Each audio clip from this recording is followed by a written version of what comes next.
Hello friends, welcome to Defense GK YouTube channel.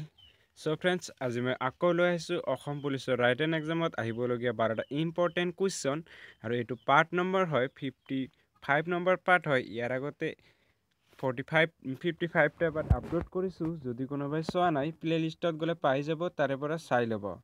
So' friends, যদি কোনোবাই নতুন চাইছে মোৰ চেনেলটো এতিয়ালৈকে ছাবস্ক্ৰাইব কৰা নাই, প্লিজ ছাবস্ক্ৰাইব কৰি ল'ব আৰু বেল আইকনটো প্ৰেছ কৰি দিব। চ' ফ্ৰেণ্ডছ, তেতিয়াহ'লে দেৰি নকৰি আৰম্ভ কৰিছোঁ ভিডিঅ'টো। চ' মই অলপ জুম কৰি দিছোঁ। আজিৰ প্ৰথম প্ৰশ্নটো দিয়া আছে, কোনজন মোগল ৰজাৰ দিনত শিৱাজীৰ নেতৃত্বত মাৰাঠা শক্তিৰ উত্থান হৈছিল? ঔৰংগজেব, জাহাংগীৰ, আকবৰ, শ্বাহজাহান। গতিকে ইয়াৰ ৰাইট এনচাৰটো হ'ব অপশ্যন নাম্বাৰ এ, ঔৰংগজেব হ'ব ইয়াৰে ৰাইট এনচাৰ। কুৱেশ্যন নম্বৰ 2 দিয়া আছে, চাৰ্কৰ মুখ্য কাৰ্যালয় ক'ত অৱস্থিত? নেপাল, কাঠমাণ্ডু, ভূটান, ভাৰত। গতিকে ফ্ৰেণ্ডসকল, চাৰ্কৰ মুখ্য কাৰ্যালয় অৱস্থিত হ'ল কাঠমাণ্ডুত। Option number B right answer. Question number 3 দিয়া আছে, কোন চনত ভাৰতৰ জলপ্ৰদূষণ প্ৰতিৰোধ আইন গৃহীত হয়? 1974, 1984, 1999, 2004। গতিকে ইয়াৰ ৰাইট এনচাৰটো হ'ব অপশ্যন নাম্বাৰ এ, 1974 ৰাইট এনচাৰ।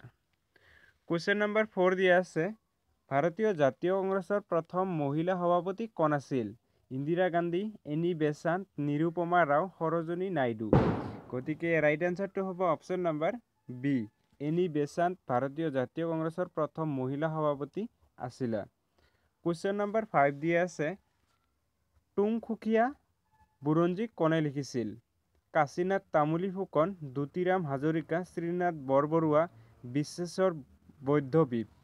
গতিকে ৰাইট এনচাৰটো হ'ব option number C, Srinath Barbarua. Question number 6 দিয়া আছে, 2011 চনৰ লোকপিয়ল অনুসৰি তলৰ কোনটো অসমৰ ভৌগোলিক কালি? চ' অপশ্যন দিয়া আছে 4টা। গতিকে ইয়াৰ ৰাইট এনচাৰটো হ'ব option number B. Option number B হ'ব ৰাইট এনচাৰ। 69,438 বৰ্গ কিলোমিটাৰ। 69 নহয়, 79,000। কুৱেশ্যন নম্বৰ 7 দিয়া আছে, অসমৰ শক্তি খণ্ডৰ উন্নয়নৰ বাবে তলৰ কোনটো সঞ্চয় 2011 বৰ্ষত $89.7 মিলিয়ন সাহায্য অনুমোদন দিছে? IBRD, IMF, IDA, ABD। গতিকে ৰাইট এনচাৰটো হ'ব option number D, ABD। Question number 8 দিয়া আছে, নীল আৰ্মষ্ট্ৰং কিমান চনত প্ৰথম চন্দ্ৰত খোজ দিছিল? 1969, 1970, 1971, 1972। গতিকে ৰাইট এনচাৰ হ'ব অপশ্যন নম্বৰ এ, 1969। কুৱেশ্যন নম্বৰ 9 দিয়া আছে, 2012 চনৰ তথ্য অনুযায়ী মোবাইল ফোন ব্যৱহাৰকাৰী দেশসমূহৰ ভিতৰত ভাৰতবৰ্ষৰ স্থান হ'ল প্ৰথম, দ্বিতীয়, তৃতীয়, চতুৰ্থ। গতিকে ৰাইট এনচাৰটো হ'ব অপশ্যন নম্বৰ বি, দ্বিতীয় স্থান লাভ কৰিছে। কুৱেশ্যন নম্বৰ 10 দিয়া আছে, তলৰ ক'ত উত্তৰ পূৰ্বাঞ্চলৰ সাংস্কৃতিক কেন্দ্ৰৰ মুখ্য কাৰ্যালয় স্থাপন কৰা হৈছে? গুৱাহাটী, ইটানগৰ, ডিমাপুৰ, আইজল।